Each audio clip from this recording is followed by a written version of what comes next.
Let me unmute myself because that is a very 2020 problem. Hello there. My name is Chip Miller. I'm the Associate Artistic Director at Portland Center Stage. Thank you so much for joining us for our artist chat tonight with Amir Morgan and Drea Johnson. Thank you so much for joining me. I want to dive right into this conversation and have you all introduce yourself. So, Drea?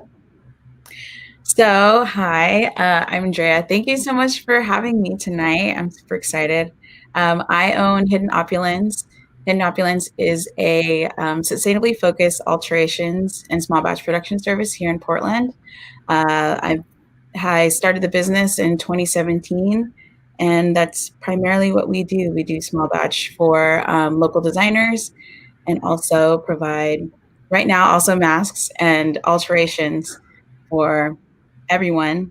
You can even ship to us right now if you'd like. Fantastic. Thank you, Drea. And how about you, Amir? Good evening, everyone. My name is Amir Morgan, founder of Barnes & Morgan, where we focus on tailored one-piece garments and kind of personal styling as well. Fantastic. I'm so excited that we're going to be able to have a pretty freewheeling conversation and really just to hear the two of you talk about your life as artists, your life in fashion, and your life here in Portland. And I would love to begin with the question of, what does fashion mean to you?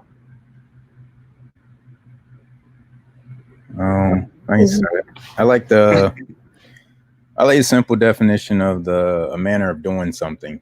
I think when I think of fashion, it's an element of expression. But I think especially during these times, there is no in fashion, out of fashion. It's someone's confidence in how they wear things.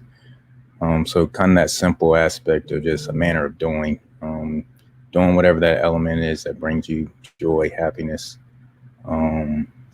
But kind of that personal piece. So fashion is an individual kind of piece of doing. Very cool. And what about you, Drea? Fashion. What does fashion mean to me?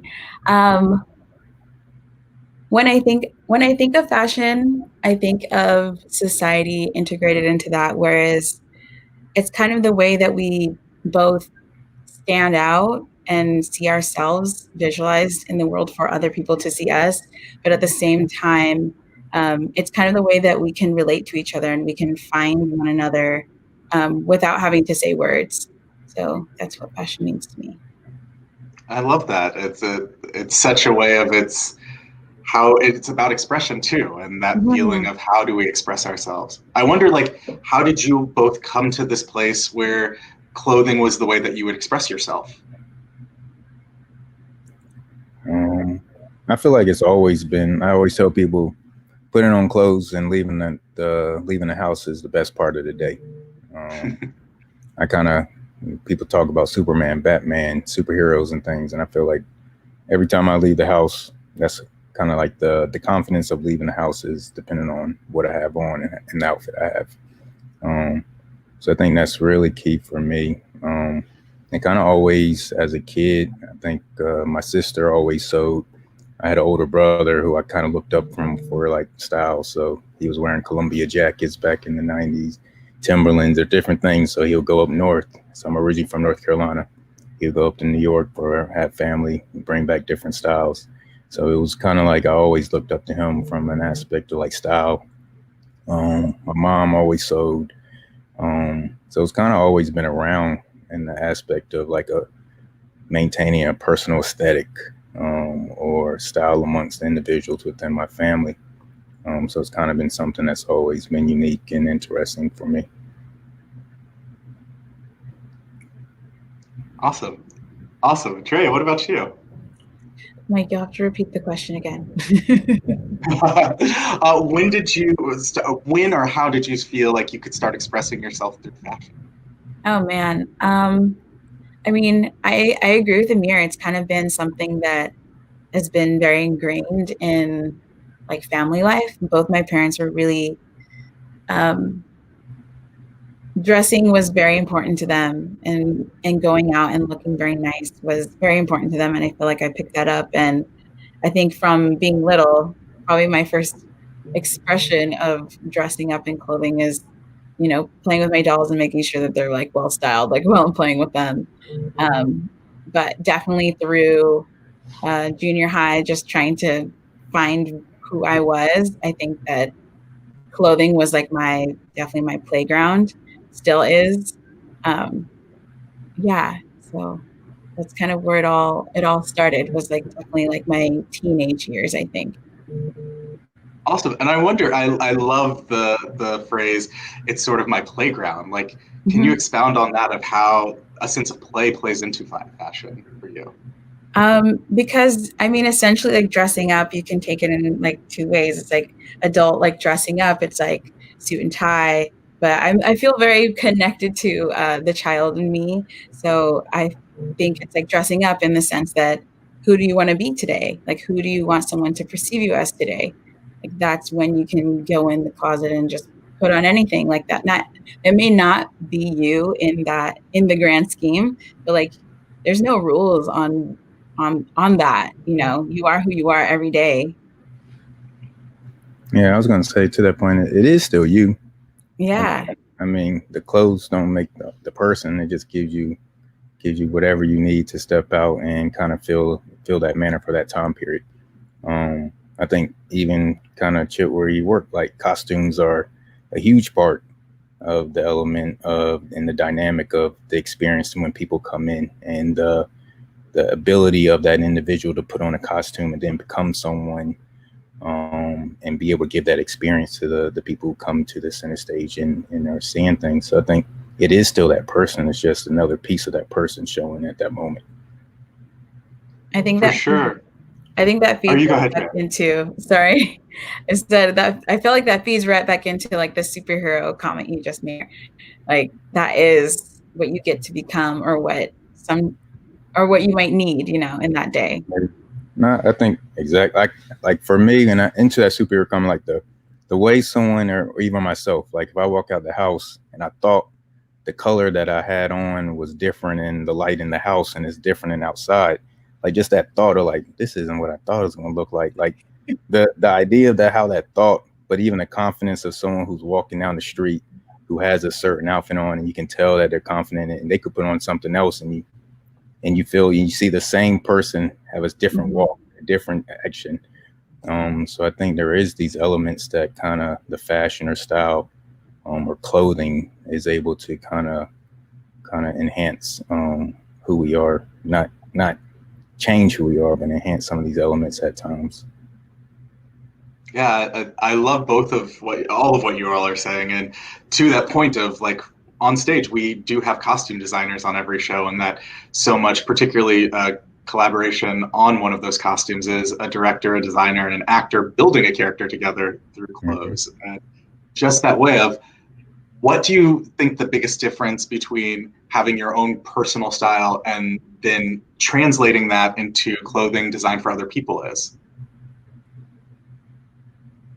For me, I think I always say, like, I'm just like a walking billboard. So like the stuff I make is also initially started for myself, so people would ask.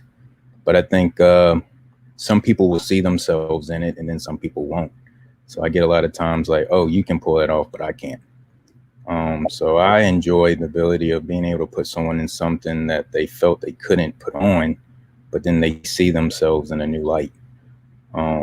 They're able to see, I like that surprise, that delight that they see themselves in this outfit that they thought they couldn't put on.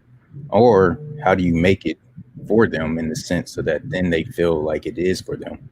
So what are the elements that you like from my personal style, that you can make your own? And I think that's how I always look at it. I look at people watch all the time. Anyone who knows me, I'm somewhere just in a corner watching, not creepily, but just in a way that's just observing. Because like, especially in a style, like I was like, oh, I like how they do that, but I would do it this way. And I think that's kind of what I'm able to share with other people. Like, no, you could do it. You just might not do it that same way. But let's find out how you would be able to do it that fits right for you. I love that so much, because I feel like I want to be people's personal cheerleader in that way. That, oh yeah, try it. even if you try it on in your house for a day just to see, you know, how do you feel? How does it make you feel? To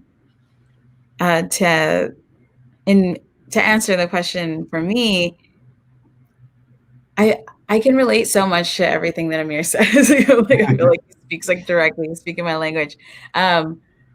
Yeah, for me, like with the alterations, I feel the same, that people are drawn to me and my personal styles as well. And I'm always just trying to remind people that yes, like you can do it. Like you can, or let's bring in a piece that you have and like let's rework it in a way where you feel like you're shining in it, you know. Of course, something off the rack. I think that this might be like jumping ahead too, but we're conditioned a bit to just think like you buy the thing off the rack and then that's the end of the story. And that's not the end of the story. Like you need to like digest it and make it for you, you know? So I'm always preaching alterations to people. Oh, you bought these pants and they, you know, oh, they didn't make me feel good. It's like, well, they probably didn't fit, one, and they weren't meant to fit you. Like the people who designed this, like they don't know you personally. And like it's not a personal attack. You know, you just need to find someone who can do the alteration to hem it. You know, it's always the thing, oh, I'm so short, like my legs are so short. And it's like, well, that's fine. Actually, you were built 100% correct. It's like the garment that we need to change to make it work for you. Yeah.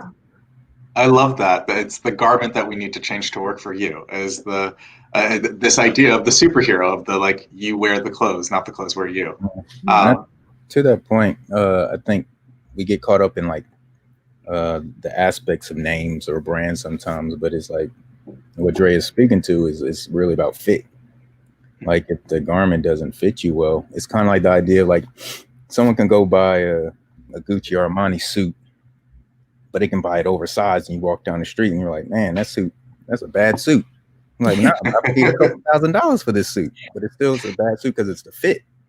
So I think it's kind of to that point is like, you can have something, but when you have it kind of tailored to you and it fits right, it makes it so much more. Like that outfit that you might have gotten for a lesser price, once it's tailored to your specifications or altered in a way, then it adds so much more to it. Cool. Very cool.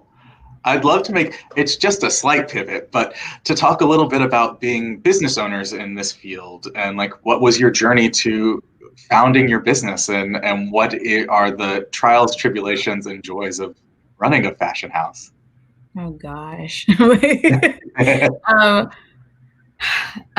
me, I guess I always kind of knew that I was going to be in fashion, like through junior high and high school.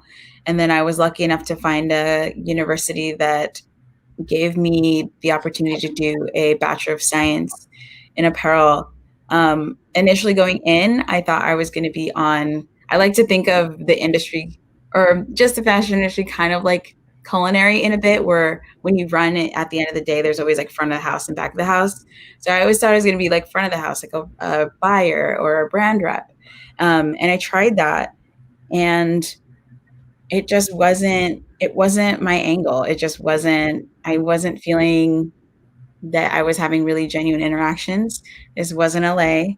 I'm like, no shade, I love LA, I'm from there.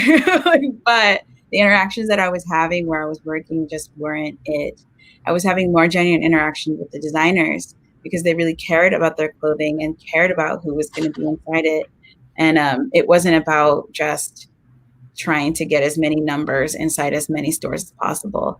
So I ended up switching my emphasis to apparel production, which slightly scared the crap out of me because I was familiar with a sewing machine, but wasn't familiar with an industrial sewing machine. And, you know, I like to always say, if it doesn't like scare you a little, then like, you know, you probably should get scared a little when you start making some goals. And yeah, so I started heading that direction, and one thing led to another, and I ended up in Portland, and I started working for a bunch of independent designers, and that's when I knew I have like all these people need help. Like it seemed like there was so many independent designers that from the outside, it appeared as there was a full team. And then once you really got into the business, it was like 1 or 2 people. Normally just one person that was running everything. So I started freelancing and helping out folks that way. And then that didn't, I mean, it worked great, but also I had so many jobs that I was like, I couldn't focus. There was so many things going on. And I was approached by Leah of Artifact Creative Recycle. They wanted an in-house seamstress. And I decided like, hey, like I'll switch a job out. I'll get that in. And then that's kind of when the idea was born very quickly. After a month, the owner asked if I would like to just manage myself and take this on. Like, is that the step that I wanted to take? And for me, it was kind of the puzzle pieces like coming together where I was freelancing like hell, but it was mostly during trade show season. So the designers didn't really need me other than like February and like August and September. Then everything else would dry up and I'd just be like hustling super hard on Craigslist trying to sew just about anything for anybody. And then, so yes, I was asked to manage myself. And then that's when I thought, I guess this is the other piece. The other piece is that I can now start doing alterations for people the rest of the time. And I can also within that share with people what a garment or what good garments have, like the details that good garments have. Since I'm inside a secondhand shop and there's clothes or secondhand vintage clothes like everywhere. And a lot of people, those clothes are around because they're built so well. Like if you just take the moment to like think about that, that they've been here for decades because of their construction. And also maybe, being kept in a chest for a long time too. But we can still use these clothes. Like, history is like, fashion is like history, it just repeats itself. So it's like all this stuff is going to come back in. We just need to modernize it and just maybe do a little something so that it fits your body better. So that was 2017. And that's when I launched Hidden Opulence. So it was I have a lot of turtle energy. So I feel like it was always me just going all the way with something and then making sure that it was the right step. I definitely did have to take some risks here and there, but I was very slow at taking those risks until they really showed me that it was okay for me to take that next step. And that's how I started my business. Yeah. Amazing. What about you, Amir? So my journey started in 2008. I said I was going to bring back overalls. I didn't know what that meant. I just had a conversation with a friend. We were in New York. He had just bought a design from a German designer, and we were doing some like consumer research. And it just came up. I was like, I'm gonna bring back overalls. And then 2010 started getting more into just kind of like suits and kind of construction of interest in them. And then kind of like, if I'm going to buy a suit, I might as well get one like that's bespoke. And my sister she's been sewing since the age of 8. She's 47. She's watching. Sorry to age you. But she's a great seamstress. She's been sewing. So like, I was like, why? Because I started kind of tailoring, and every weekend I would do something like I would alter some pants. I would taper some pants. I'll take some sleeves off a shirt and put it on something else. So that was like my reason of like going out, and I would do things like that.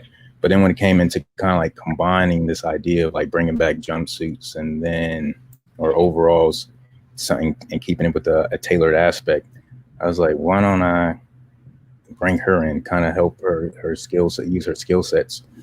So essentially like building that element, and then it was something personal. So it was just something that I wanted, an idea that I wanted to get off my head, like something I just kept in mind. So then I was like, all right, I'm tired of talking about it. And then when I tell people, they don't even know what I'm talking about.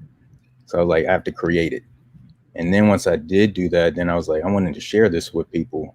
So kind of started doing experiences with 2 good friends of mine, window homes, and that reached back. Started doing art, fashion, community education experiences around the city, and fashion was the beginning of it.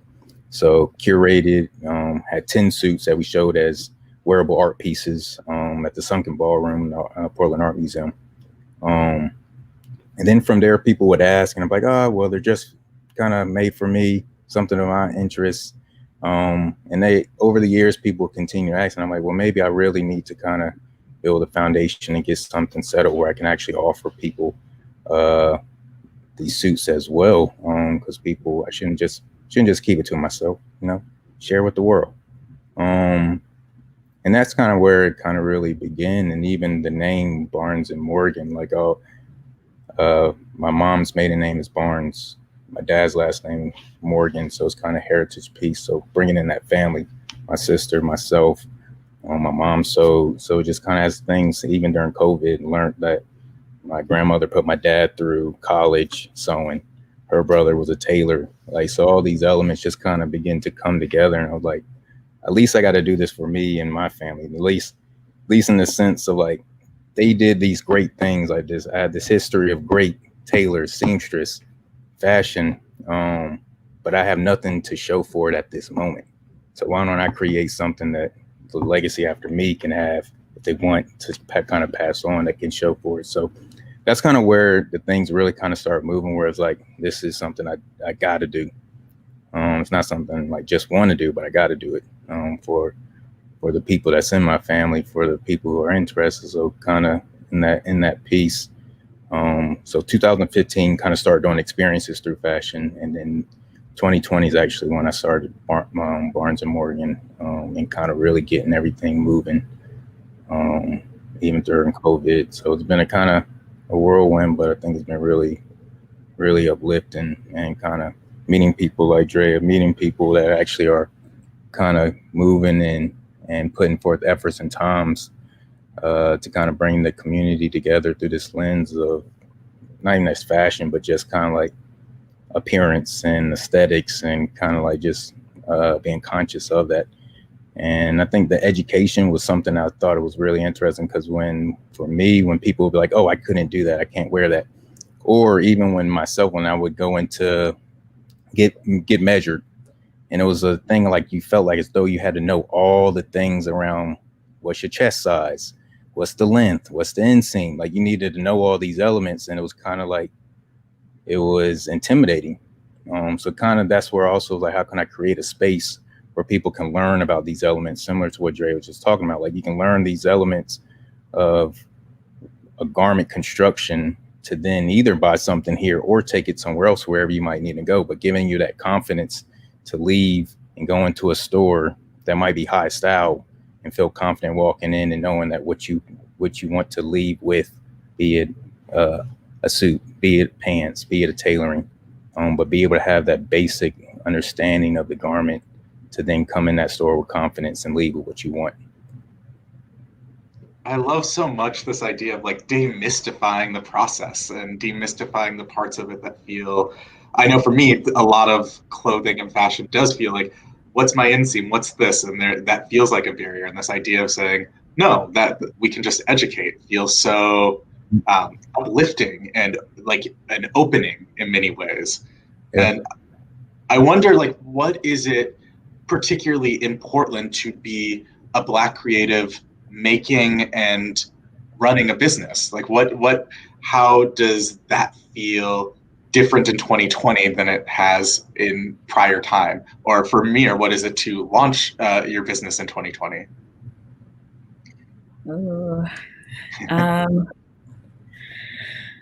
Let's see. Well, I will say that this year, I've been doing this, for long. I've been freelancing and doing this for longer than just like the business started. And I feel that even through like the Black Lives Matter movement, like re-emerging, because it's been there, it's been really crazy to receive actual like support. I've always felt supported, but I feel like this year it's like people are being so much more intentional, like reaching out. And part of me, gets gets irked. I'm gonna be real. Like I get irked that like I've been here doing this thing this whole time, and it's like, okay, now I'm receiving this much support. Like if I would have had this much support, you know, at the start, like I could only imagine like where I would be right now. And I'm grateful for it coming along, but it's just crazy like how that's working, especially here. I don't know any experience any other place just because I've been here. But the second piece of that is it's taken me, I've been here for like 8 years, and I feel like it's taken me a while to find my community, or just to find people that I feel much more like me with. I don't know. That sounds well, like, but it's taken some work just because we know what the demographics are here in the city. And, you know, I'm from Southern California. Amir, you're from East Coast. Yeah, and probably North Carolina. I didn't have to like do very much work to find my community, to find people who look like me and have the same kind of like deeper thoughts, connections. And here I definitely like, that's a side project of me, like having to find like my Black and Latinx and just like POC community here. So that's what it's felt like being a Black creative here. Yeah. Thank you. For me, like to Dre's point, I think I've been Black all my life. So I've been a Black creative for 35 years. But to that point, I think the fortunate piece with me is within like 2 years, so I've been in Portland 10 years, but within 2 years of being out here, I found like a strong community of people who are also starting. So like Ian Williams, Deadstock, known him since I've been here, close knit. Dwayne Edwards at Pencil, Stephen Green. So there's like people who I've kind of really established relationships with in the city who have started businesses, who have a grounding foundation within the community. So that's been really supportive for me. So having that community has been supportive, especially now, even kind of starting the business where they've been able to help guide me. Like, hey, you need to talk to this person. You need to talk to that person. So I've been fortunate in that manner of having like a close-knit group of people within the city that I always know I can go to, bounce things off. They're going to invite me to something they're doing something. But it's also kind of like, I feel like in Portland, like you can kind of, it's a nice place to kind of like, I don't know, come to, set up family, just chill, relax. Like, but I think with other cities, sometimes you got those people still pushing you, those things still grinding, trying to get after things. So I feel like I've been fortunate to have those people still around me who still kind of still trying to eat. They still trying to get out there and make something themselves, put their name on the billboard, like not just stopping on a business card. So I feel like that's been very fortunate in my manner where I can see these people.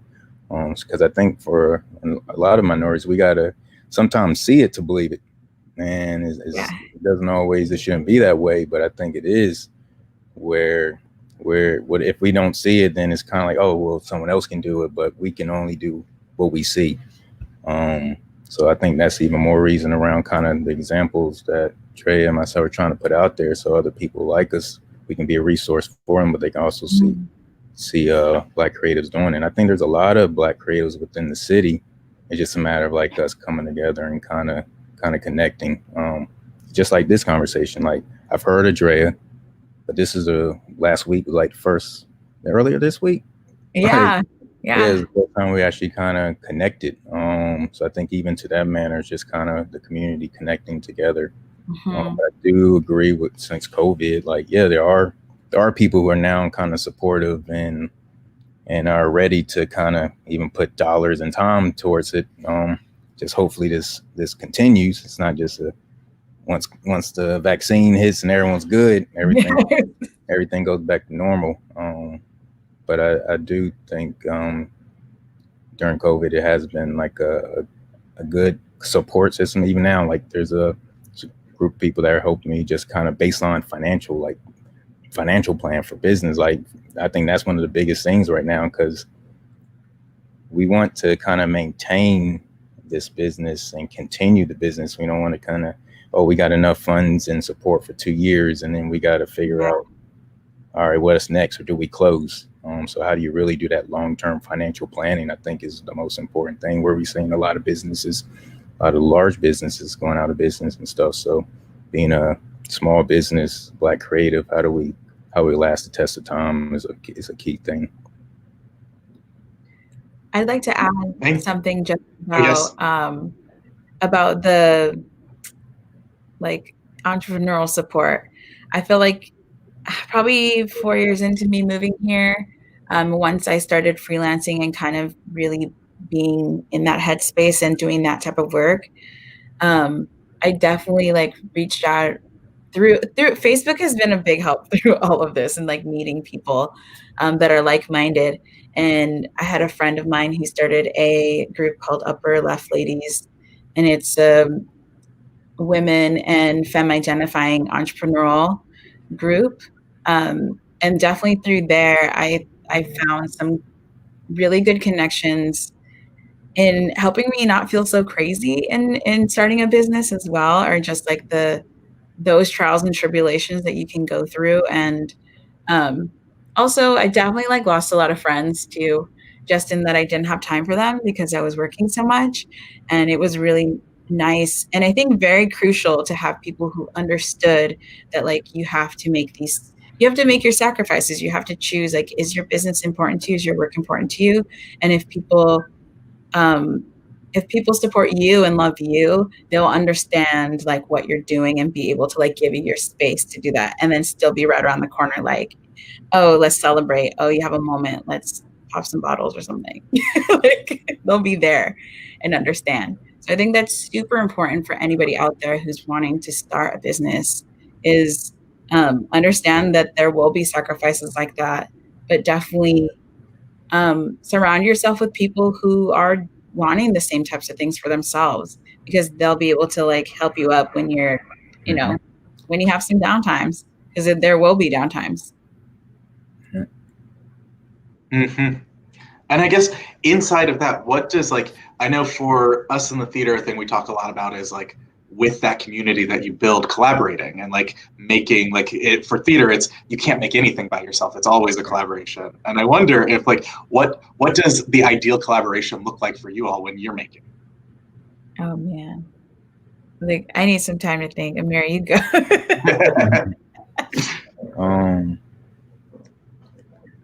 I think it's alignment on the vision. Because if I'm bringing a vision to the table that I want to execute, then the biggest piece is that everyone understands what that vision is, but also believes in it. So I think, and even vice versa, if someone else is bringing. So I think, one, aligning on the vision, but then also mutually beneficial for everyone who's involved. Like the idea, if it's monetary, is it kind of recognition, whatever it might be, in the foundation of that, understanding what people want to get out of it and why are you there to support or help, or so then kind of having that piece that we can maintain throughout that journey of that collaboration, that everyone gets out of it what they want to get out of it or expect to get out of it. So I think those are two kind of main things when I look at collaborations, is like, one, are we on the same page of where we're trying to go? And then two, are we sure what we want to get out of it? And kind of bringing that to life and being able to say yes or no around those kind of expectations. So those are two kind of key things I look at collaboration. I think in terms of collaboration, because if you're going to say dream collaboration, I'm like, that's big.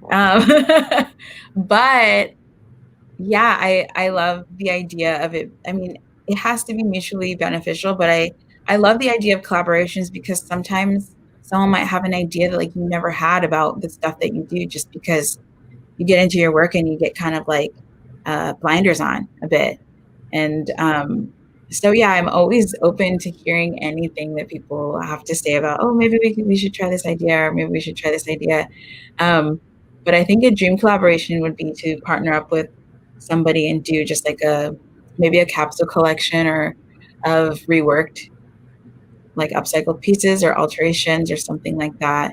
I think that would be right now a dream, or a dream. I'm just thinking of alterations, a dream collaboration for Hidden Opulence.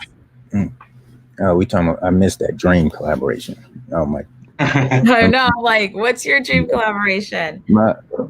My dream collaboration would be to create an experience through the lens of fashion in every country in the world. To that point, be it if you're finding tailors, seamstress within that city and creating and then doing it for the community there or for another community that you interact with. So being able to share that culture and experience with another culture and experience. But one, being able to travel, being able to experience someone else's culture and leave something and take something there that you can provide somewhere else. So I always say that's 195 countries. Here we come. So anyone out there who can help with that dream, hit me up. Yeah. Yes, please. And what I love is that, like, something that you all have both speaking to is that for you, it's both the clothing and the aesthetic, but it's also a lived thing, that it feels like there is a level of performance that is a part of it for you. And I guess my next question would be, what inspires you? Where do you draw your inspiration for what you make? Mine's everyday people. I think I really am inspired by like how other people put things together, what I see. I'm very visual. I mean, it could be an image, it could be what someone's wearing, but a lot of times it's like, oh wow, like that's interesting. I also look at a lot of just like historical costumes, and just kind of like, all right, and costume being just more, what was someone wearing during another period of time? What are some elements? What are some key things that that pique my interest? That like, oh, I could take that and use it in a different way. Oh, that tailoring style isn't even used anymore, but why did they use it? So I like kind of going back into kind of like the historical aspect, but also just kind of seeing what people do and wear every day, and then try to like make it for myself. Very cool. I love looking at historical stuff. That's like my deep-seated like favorite thing to do is look at Instagram accounts and Pinterest of like timepieces. I feel like that's the only reason I'm watching The Crown right now is because I want to see the clothing and I want to see all that stuff. We're gonna have to get y'all doing some theater stuff, because y'all are talking about it in a way of like, as a director who frequently sits in collaboration with costume designers, just that way of thinking about the people who are wearing the clothes, of like that, just like, and the historical element of that, of how do clothes inform who the human was and how does the human inform how the clothes are. Yeah. I would just love to say in this moment that anyone who is watching us, please feel free to, if you have any questions, throw them in the chat and we will see them and possibly answer the question for you. I guess for me, what is continuing in this question of where we find inspiration, what is the hardest part of running a business and creating, like finding that balance of being a business owner and a creative? Is there like, do those two things feel at war with each other, or do they dance with each other? I will answer very quickly the inspiration question. Where I find inspiration, I feel like I split the inspiration into two categories. Hidden Opulence is like focused around sustainability. So oftentimes when it comes down to like the products that we are creating from the waste from all the alterations, I'm always wondering like, what are some things that, if I'm packing my lunch or if I'm washing my dishes, like, are there any like practical everyday things that we can make to introduce people to this like other idea of like, okay, well, alterations are sustainable. what else can we do in your home that's also sustainable that you can swap out instead of doing these single-use things? So I'm just thinking about like the things that I do every day normally, and that's inspiration for that. But I feel like inspiration for my personal style. I love kid stuff. So I will go to the store and go hang out in the toy aisles and look at stuff. And if it's exciting, I'll take it, with the dolls. I'm like, what are the dolls wearing? I want to know what they're wearing. Uh, there's some new toys out. I think they're called LOL Surprise. And they dress so quirky and they have such funky style. And I look at those dolls now to like figure out what I'm gonna wear sometimes. So I look at toys. I look at toys to inspire me right now. That's where I'm at. The second piece was the balance between being a creative and a business owner. I'm having trouble with that balance, but I am planning to launch a line next year, or relaunch a line next year to offset the creative part, because this whole business is structured around helping others. So I feel like I don't have a ton of creative space within it. The creativity comes out of like how is it going to be constructed? How is it going to be repaired? That's the creative piece. So yeah, it's very difficult. My business has turned into something that's solely to help other people. There's nothing wrong with that. That's why I started it, and that's what I love. But I had to kind of come back through myself through all these deep times of contemplation that we've been lucky to have if we're healthy. And I've been healthy this year, and I've been able to sit and think, oh, I've always wanted to have a line, and now I think next year will be when I do it. So that will be my creative outlet where no one gets to say how anything goes. Like I get to say how it goes. Yeah, I think they do battle each other. In my case, I think for a long time it was just the creative lens. So just around getting the idea out, seeing it come to life, but not really thinking about the financial side of what it costs to do that and how do you maintain that. So I think a lot of times from a creative standpoint, if you're just putting money out, it stops. Like, so all the great ideas and creativity that you have, they become either a sketch, a sample, but to kind of really be able to provide it to other people as a product, you need to have the business side. And I think that's where, like, now I'm focusing more on the business side, where I feel like I spent the time on the creative side. I have 20 different silhouettes to play with, that you can play with different options that can have different constructions. But now, how do you frame that up in a way that's going to sustain? And I think that's where the business piece does come. That's also being able to give some of that up, be it the creative or the business. What are you going to be able to delegate, or what are you going to be able to bring someone else in to kind of help with that piece? And I think that's one of the battles too, is being able to give up something that might feel like your child for someone else to kind of run or take control over. So I think at times it can be a battle, or is a battle. I feel that deeply, of like, how do you use both sides of the brain to push it forward, and like that you need both of them to get the work out there. Which leads me to, if we wanted to find your work, where would we look? How would we get to your work? I'll go.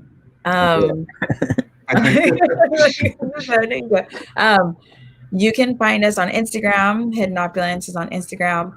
You can find us on Facebook. We have a page. Hidden Opulence Design House is the full name of the business. We also have a website just called Hidden Opulence. That's where you can find us. Yeah, the same right now. Instagram, Barnes & Morgan. Website, Barnes & Morgan. And we'll be updating within, hopefully, next few months, kind of all key styles. But yeah, messages through Instagram, messages through the website. But yeah.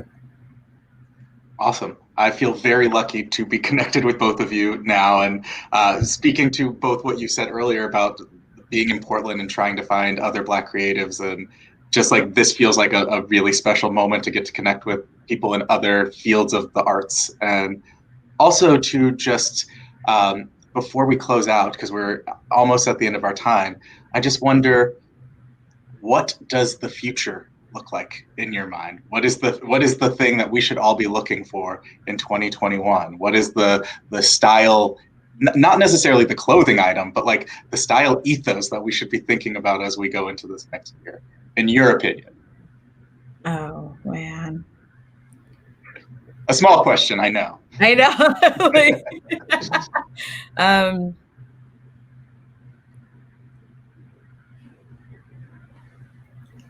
yeah, I mean, it all depends on what happens, like what happens with this, with COVID-19, because I think this year a lot of people have been staying home, so I think style and fashion has dramatically changed, because people aren't dressing up as much like this.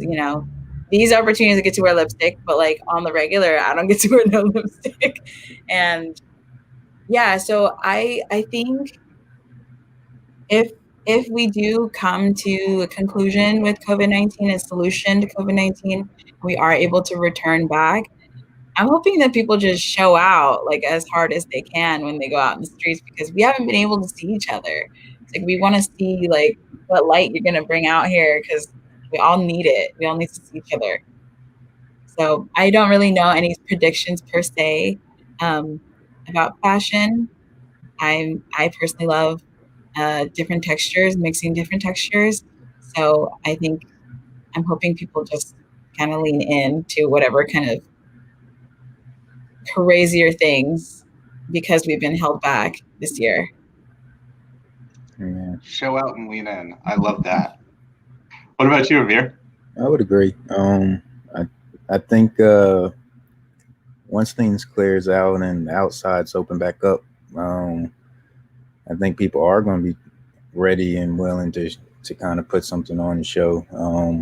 I mean, I see it now. Like friends or people are like, "Oh, I got dressed for the first time," or things like. So I think people are excited. So I mean, I think with Barnes and Morgan, we're hoping to kind of create some of that. So Drea, we're gonna bring you in. We're gonna create. Yeah, like what's up? I think to that point is like once things kind of having those experience and having those elements where people kind of given the opportunity to dress up, because I think that's a lot of times where I hear in Portland is like, I don't dress up because it's Portland. There's nowhere to go. There's nothing this. But if you go to another, it's the same people in this city, and they'll go to LA or go somewhere else, but they'll take all those dress up clothes and go dress up somewhere else.